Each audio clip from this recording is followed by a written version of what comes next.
Seguimos acá en Aires de Ciudad, yo necesito agua, me parece. Víctor se fue porque tenía que un requisito laboral, así que bueno, seguimos acá, estamos con Joaco y con el invitado que va a ser todo tuyo, Joaco. Con mi amigo profesor Raúl Sánchez. ¿Cómo estás, Raúl? Bienvenido. Joaquín, Lorena, gracias. Hoy le prometí a Víctor venir y vine, ¿viste? Sí, claro. Aparte con facturas, qué sí, genio. Obvio. De ahí de Medrano y Rivadavia, una muy conocida. Aplaude el operador. El bar notable más importante de la ciudad de Buenos Aires. Está Sí. armando. Sí, es muy rico, le recomendamos. Nombre de Flor. Sí. Igual ahora se abrió la pizzería que está esquinada. La tradicional pizzería, la mejor pizza de Almagro, se abrió de vuelta después de... ¿Cuál? La que queda justo enfrente, en esquinada, diagonal. Claro, en Sí. diagonal. Ah. Sí. En diagonal. Así que... Bueno, yo iba al colegio ahí cerca, ¿A cuál? al Pío. Al Pío, claro, sí. Y digo, Así que conozco la zona. muy bien. Bueno, tenemos, me dijiste 10, 12, 11 minutos. Sí, 10 minutos. 10 minutos, 11. Bueno, entonces vamos rápido, porque como decía Víctor, en su editorial, no sé si pudiste escucharlo, y lo anunció también Guzmán, algunas buenas noticias. Bueno, tenemos el viernes, sábado y domingo un fin de semana largo, en donde mucha gente seguramente aproveche para Irse de vacaciones. Unas mini vacaciones, ¿no? Y reactivar un poco el turismo, el consumo interno. Y recién estamos viendo acá en la tele que se levantó el cepo aéreo en Córdoba, así que es otra buena noticia. ¿Cómo crees que este fin de semana puede generarnos buenas noticias en lo económico? Mirá, repasemos. El cálculo del crecimiento de la economía, ya Martín Guzmán la semana pasada ya mejoró ese cálculo pensando que en 2021 la economía argentina va a crecer 8 puntos del PBI, no 7, 7,5 como estaba previsto. Este fin de semana, que es un XXL, como se le dice popularmente, hay mucha gente que va a estar predispuesta a irse al interior. Creo que también va a pasar el fin de semana largo de noviembre, que va a ser un mes después, pero... Que aparte incentiva el clima. Me parece que sí, y aparte me parece que lo que incentiva es el plan de vacunación, con la baja de contagios, con la baja de fallecidos, con el mayor respaldo para viajar, el cuidado, y todas las aperturas se están dando. Me parece que eso reactiva la economía, teniendo en cuenta el cumplimiento de ciertos protocolos igual, ¿no? Por lo sucedido en el último fin de semana en las canchas, sí, ¿no? En algunas canchas de fútbol, tanto en la primera división, en la Liga Profesional de Fútbol, como en el ascenso. ¿Qué creo? A ver, lo que decimos siempre, es muy bueno que el consumo aumente. Eso va a producir una mayor producción de bienes y servicios, que equivale a decir crecimiento económico. Lo que tenemos que trabajar es generar más rápidamente empleo privado. Y empleo privado registrado. Salió la semana pasada la estadística de comparación de los aumentos de salarios con la inflación. Entonces, ¿qué salario le ganaba la inflación en el 2021? Los del empleo privado registrado. Están por encima de la inflación, los que se negocian con las paritarias. Los del sector público también le ganaron a la inflación en lo que va del 2021. Apenitas, un punto arriba por la inflación. Pero el empleo no registrado, lo que se conoce como el empleo que no está en blanco, está muy por debajo de la inflación, está 7, 8 puntos por debajo. Entonces, es ese sector de familias que no terminan de insertarse de manera registrada, de manera planificada en el mercado laboral, porque obviamente cada unidad productiva, cada empresa que tiene que asumir un nuevo puesto de trabajo, el cálculo es, bueno, ¿cómo lo puedo sostener en el tiempo? Claro. Y valga el ejemplo del programa Registradas. El Estado te va a subvencionar un porcentaje del sueldo por 6 meses y te va a obligar a que durante 4 meses más por lo menos tengas a la persona de trabajo doméstico, ama de casa, registrada. Digo, a veces también hace falta esos incentivos públicos para motorizar una mayor registración del empleo. Siempre digo esto, cuando hay trabajo no registrado, hay economía no registrada. Claro. Es decir, el circuito es completo. Entonces, en ese punto, me parece a mí que falta todavía incentivar la rueda de la economía. Hoy, Martín Guzmán estuvo en la Cámara de la Construcción, Camarco, la Cámara Argentina de la Construcción, y estuvo hablando sobre cuestiones generales de la economía. También hubo una disertación de Joseph Stiglitz, en donde planteó que no está claro cómo va a darse finalmente toda la recuperación global de la economía. Estados Unidos, que puso un importante porcentaje de su PBI en la reactivación económica, muestra signos de recuperación tal que la producción y la actividad económica están a los niveles prepandemia en su totalidad. No sucede eso todavía con algunos segmentos de la economía argentina. Entonces, esto que se debate acá en la Argentina es un debate mundial, no es solamente argentino. Me parece a mí que en ese punto hay otros índices que son buenos. Nosotros hablamos siempre sobre el intercambio de exportaciones e importaciones, con ese saldo comercial favorable, la recaudación tributaria que se dio a conocer el día ayer. La recaudación tributaria el mes pasado volvió a subir por encima de la inflación por 13º mes consecutivo. Eso es un buen síntoma, quiere decir que la actividad económica interna está dando frutos en términos de materia fiscal. Eso mejora los ingresos, eso permite mayor gasto público en los sectores que necesitan más recursos para la economía. Ah, sí. Sí, aparte lo que vos decías del empleo registrado, también a la persona que consigue el empleo registrado también le da un montón de beneficios. Por ejemplo, deja de pagar en salud, la obra social, el aporte jubilatorio. Claro. Digo lo del empleo registrado también, porque la semana pasada se iban a conocer los datos de pobreza y de indigencia. Y fueron un debate, ¿no? El 40,6% de pobreza, casi el 10% de indigencia. Yo digo, a veces en economía es buena la película y no una foto. Entonces, la película que te dice, yo voy al 2002, ¿cuál era el nivel de pobreza argentina? 57,5%. Si tomo desde el 84 al 2021, los niveles de pobreza fueron siempre en ascenso, donde el pico más alto fue el 2002, producto de la crisis del 2001.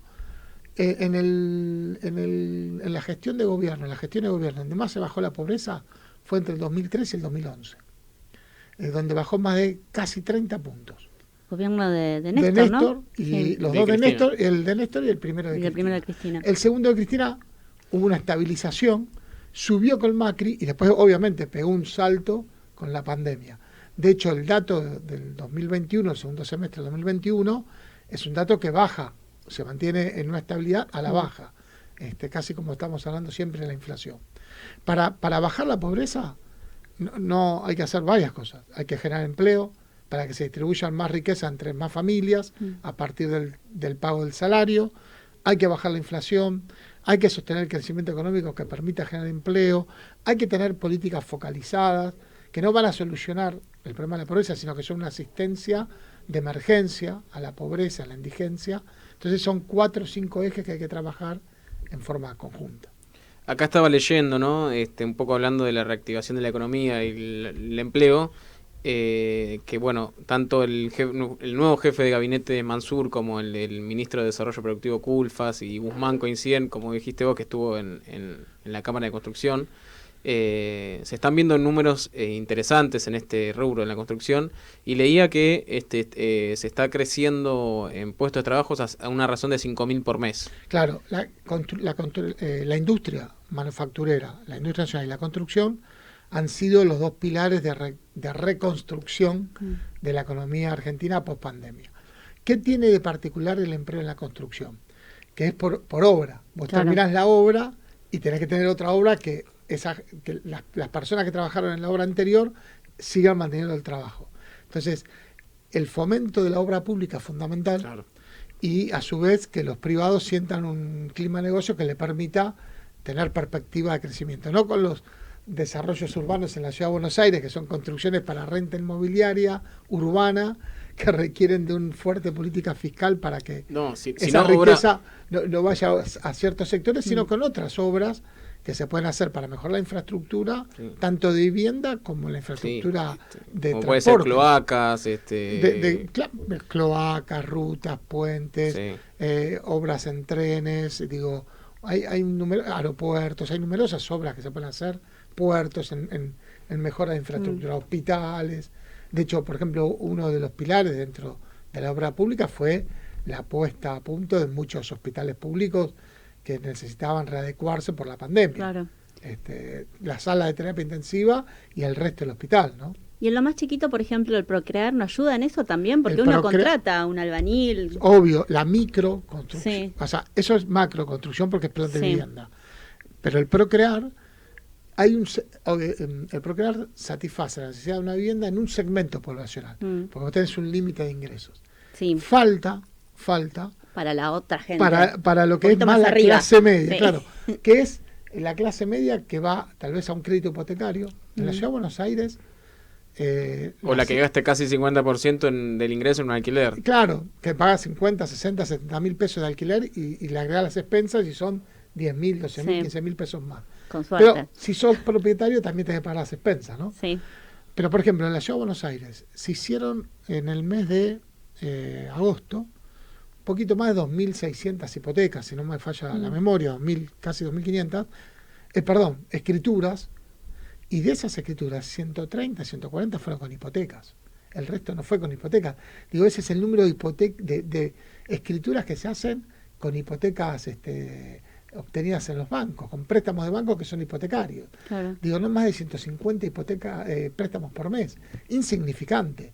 Estamos hablando de dinamizar 10.000, 20.000, 30.000, 40.000, 50.000 créditos hipotecarios que permitan, en el caso de la Ciudad de Buenos Aires específicamente, ocupar las 155.000 propiedades ociosas que hay hoy.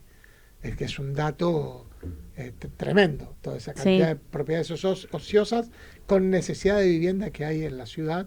Y esto pasa en muchas grandes ciudades del país. Bueno, tuvimos el caso de Berlín. Bueno, el caso de Berlín, yo ahí, para tenerlo con claridad, digo, Alemania no es Argentina, Argentina no es Alemania. No, obvio. Pero hay mucha comparación en Twitter. Claro, digo, no sé si es lo mismo, pero sí sirve en términos de una tendencia. ¿En qué sentido? El Estado de Berlín intervino para regular el precio de los alquileres. Entonces, la Ciudad de Buenos Aires y otras provincias pueden regular, pueden intervenir a los efectos de regular con otras acciones el precio de los alquileres. Claro, pues son dos países distintos, dos contextos totalmente distintos, pero la matriz puede ser la misma. La matriz puede ser, el objetivo puede ser el mismo, la matriz la misma, lo que tenés que tomar otras medidas, porque aparte la Ciudad de Berlín va a contar con muchos más recursos que cualquier provincia argentina, y también no tienen las mismas necesidades y urgencias que tiene, no hay 40% de pobreza en Alemania. Claro. Entonces, en ese punto sí se pueden tomar esas medidas, esas políticas públicas a los efectos regulares. Igual vale la pena decir que se hizo en la Alemania de Merkel, ¿no? Que ni es socialdemócrata, digo, para tener una noción acerca de cuando se ponen los estereotipos de liberales, no liberales, intervencionistas, no intervencionistas, Estado sí, Estado no. A veces, muchas veces es necesaria la participación del Estado, ¿no? Que hay que excluirla. Y después, sabemos que ya capaz te tenés que ir, lamentablemente, pero lo podemos desarrollar si querés el martes que viene o adelantar algo. Dale. Estoy leyendo acá en Telam que Guzmán aseguró que a partir de octubre comenzará a bajar la inflación interanual. No, claro. Si querés explicar un poquito a los oyentes que capaz no están muy... No, es así. Vos tenés la inflación mensual. Viene retrocediendo los últimos 6 meses. Septiembre se cree que va a estar un poco por encima del 2,5% de agosto, pero por debajo del 3%. ¿Qué dice Guzmán? Cuando midamos los últimos 12 meses interanualmente cuánto cambió la inflación, van a ver que va a empezar a retroceder. Porque los meses de octubre en adelante, octubre, noviembre, diciembre del año pasado, enero, febrero, marzo de este año fueron los más altos de inflación. Claro. Entonces, a medida que eso va bajando, si vos lográs... Creo que en marzo casi llegó un 5. 4,8. 4,8. Si vos lográs a la baja un 3%, está bajando un punto... En marzo del que viene está bajando un 0,8 interanualmente. Exactamente. Y si eso se da 6, 7 meses consecutivos, la inflación va a tender a la baja. ¿Qué es lo que está diciendo? En lo que aclaró es, puede ser que un mes tengamos un vaivén, no va a ser siempre baja, baja, baja, pero no va a estar muy por encima y va a tender siempre a bajar y a reducirse el índice de inflación. ¿Qué es lo que pasó en los últimos 6 meses? Septiembre, por algunos, sobre todo, por ejemplo, tuvo mucho impacto el aumento del subte en servicios, la medicina prepaga. Las prepagas de acá a fin de año tienen aumentos. Aumentaron 9%. Entonces, eso tiene impacto. Alguna actualización de precios cuidados, también eso impacta un mes. El otro mes no hay aumento, entonces eso baja. No impacta. Una última pregunta antes que te vayas, pero muy casera. marzo siempre es el mes más complicado. Sí, por las clases, por Siempre. siempre. Pero desde que yo soy Marzo, chiquita, ¿eh? Diciembre y marzo. Sí, son los meses Diciembre más por las jodidos. fiestas, porque también no solamente las fiestas, no es la comida solamente, sino las Los regalos. las Sí. compras que se encargan a Papá Noel, digo, Sí. por si hay algún niño. Sí, sí, niña por eso los escuchando, regalos.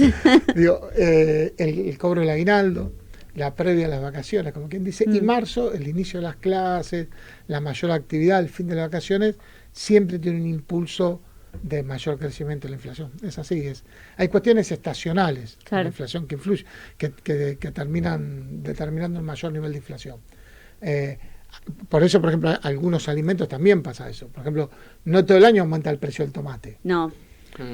O no todo el año aumenta el precio del pescado, de la carne. O ahora la frutilla que bajó porque Ahora estamos bajo en la temporada. frutilla, está en temporada, bajó. Cuando Sí. está en temporada, sube.